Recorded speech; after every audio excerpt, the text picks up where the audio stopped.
Tom Stone, what is your favorite holiday? Thanksgiving. Where is your favorite place to holiday? My house, I guess. I don't know. With a family at Thanksgiving, yeah. Are you early or late? I am late. I like to be early. I try really hard. But somehow, I'm like the world's best procrastinator that almost makes a deadline. I don't quite make it, but I almost do.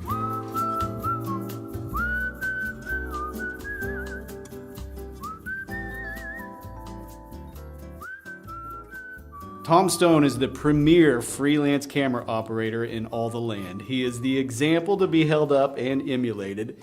He is a man among boys, but we are here to talk about anything but that. Tom Stone, how are you able to put your pants on 2 legs at a time? Oh, yeah, it's pretty hard. I sit on the edge of the bed, and luckily I'm married, and I get help.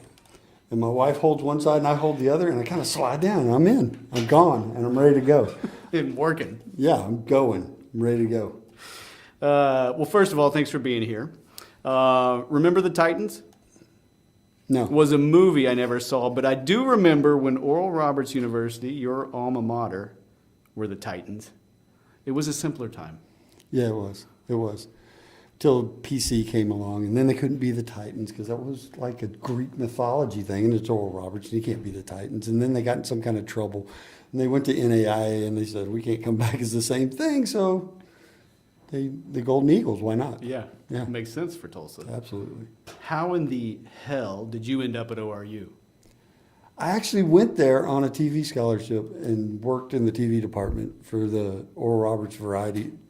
He had like a variety show back then, and Sid and Marty Croft were the producers, and I was just a kid. I swept floors, and I like moved lights around that they asked me to move that were in the way. Is this Sid and Marty Croft from Land of the Lost? No, yeah, Sid and Marty Croft that did like the variety shows back then. They did a few of them. Yeah, they were the producers of the show, and Wow. I was just, like I said, I swept the floor in the studio. If there was a light in the way that somebody had left, I'd move it. They had me move. Hey, Tom, go. My very first job there actually was, walked in the door with Rick Quinton, and I didn't know him. He didn't know me. And they go, hey, the 1-inch machine, or the 2-inch machine, tape deck, big hydraulic thing, is broke. Can you guys go clean up the mess and fix it? We didn't know what they were talking about. We walk in this room, the hydraulics had sprung a leak and sprayed oil all over the walls, everywhere. I knew nothing about plumbing or anything like that. So Rick said he could fix it, and I cleaned the mess. And then they said, okay, you're hired. You guys are good. You guys are in. Nice. So that's how we started. That's the start of an illustrious television career. Well, this leads me perfect to my next question. Who was more out of place at ORU? You, Rick Quinton, or Haywood Workman? I'm going to say Hayward Workman. They got to live in their own special little dorm up top. Nobody ever talked to them. They were their own deal up there. I think they got away with a lot more than we did. I would say I was probably second, and then Rick would be third. Okay. What was your favorite second job ever? So I guess your easier way to say that, what's your second favorite job? Because I'm assuming cameraman is number one. Yeah, cameraman is number one, but I've had a lot of second jobs. I've had a lot. Worked in the dish room, cleaning dishes when I was at ORU as a second job. That was fun. It was kind of like a competition. The plates would be coming in. They're coming fast. Yeah. And you're moving. I mean, we're slinging stuff all over the place. We're slinging plates, and we'd all high five at the end if we made it through lunch rush without breaking anything or burning your hands severely. Boom, high five. We did it. We're a big team in here. So that was fun. And now I do the Uber driving as my second job. That's interesting. Yeah. It can be very interesting. So where do the bodies lie of the young punks who try to outwork you? Yeah. They either fade away or they outwork me, and then nobody seems to care when they outwork me. They're just still like, oh, he's older. It's okay. But yeah, back in the day, it would be like, like Anthony Mount. I had to put him down a couple times rolling up cable. I had to shut him down. There's video proof. Yeah, there's video proof. There's video proof of that and how horrible I am at basketball. There's a lot of video proof of a lot of things. That's what happens when you work in video. All right, Becky Dixon. Still Yeah. sexy. Yeah, absolutely. Absolutely. It wasn't really a question, just No, see no. if you And remember. I've worked with her a few times. And she's super nice. Super nice. And yeah, she's dead sexy. Favorite Olympic moment not actually involving the competition? Favorite Olympic moment not involving competition? I would have to say it would be Greece. It's a long story, though. I don't know if you have time for it. But I don't. Yeah, okay. Yeah. Well, I'll do the edited version. Yes. Volleyball on the beach, fell on a shell, cut my hand, went to the place. The guys didn't know how to stitch it up. They kind of poked me with the thing. They couldn't even get it dead. It hurt like crazy. 2 days later, it's coming apart. I'm driving a little moped across the street. Blood's flying everywhere. Of course, I got a friend of mine, Al Oberger, was on the back. He's getting covered in blood. We end up going to another place. They try to stitch it up. It's the Olympic doctors. They don't know what they're doing. Great. Yeah. The Olympic doctors don't know what they're The doing. ones for the TV crew. Okay. The Olympic doctors for the athletes, I'm sure, are fabulous. Right. The ones that they get to man the TV personnel booth, they don't know what they're doing. I had to yell at the guy, just do it, cowboy, just stab it, because it wasn't near dead enough, and I had to yell at him. But anyway, while I was doing that, my buddy was at the bar, and he got drunk, and he gave away his watch that his wife gave him for his anniversary, and he didn't understand why he gave it away the next day. It was a long story. But that was probably my favorite moment. All right. So here's a question concerning your other job. You drive for Uber on the side, as you mentioned earlier. If you got in a race, an Uber race, versus professional Uber driver Steve Melton, who would win? Oh, I would kill Steve. Oh. I'd take him down. I would take him down. I'm a terrible driver normally. It's really weird. Like, when I'm just driving me, horrible. I'm looking around, I'm looking at things. I'm terrible.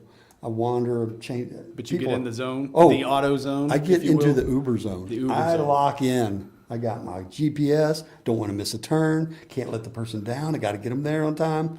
Oh, yeah. It's on. So it's you. Oh, yeah. We'll set Yeah, that yeah, challenge yeah. up, I think. Okay, let's do it. So it's a known fact you love soccer. Tell me about the time you dyed your hair because you were so excited about Yes, the MLS. I did. I dyed my hair. First of all, loving soccer might be an overstatement. Okay, all right. But I used to work a lot of soccer, and I was doing the MLS All-Star game in San Diego, and I decided that it would be a good idea to have soccer hair. This is back when I had hair. It would be a good idea to have soccer hair. So we were in a hotel room, and there was like a few of us just hanging out in there, and they dyed my hair, and I wouldn't take the dye out. I kept saying, no, no, no, no. I want it to be real, like soccer hair. I don't want it to look nice, and it didn't. By the time I took it out, my hair it would look like a tricolor bracelet. It was like gold and then kind of maybe blonde, you might call it, and then just brown. And it was like really bad. In fact, the next day at work, I'm out there with the camera, and John Harks, Captain for life. Captain for Life, comes over and says, "Nice hair." And I knew I'd nailed it. Yeah, I go, soccer hair. I nailed it. I nailed it. So, yeah.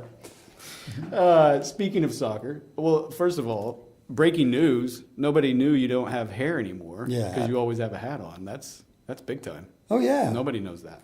Oh, yeah, All people right. know. People Speaking know. of soccer, we're playing a new game here in season 2. I'm going to give you a name. You tell me if it's a comic book villain or an English football team. Yeah. Are you right? Yeah. You ready? Yes. Her star, Football team. villain. Thunderbolt Rose, Football. villain. Crew Alexandra. Football. Yes. Yeah, they like crew. They like crew in their names. They're good. They Columbus always, Crew. That's why yeah, you do Columbus that one. Crew. Norman Osborn.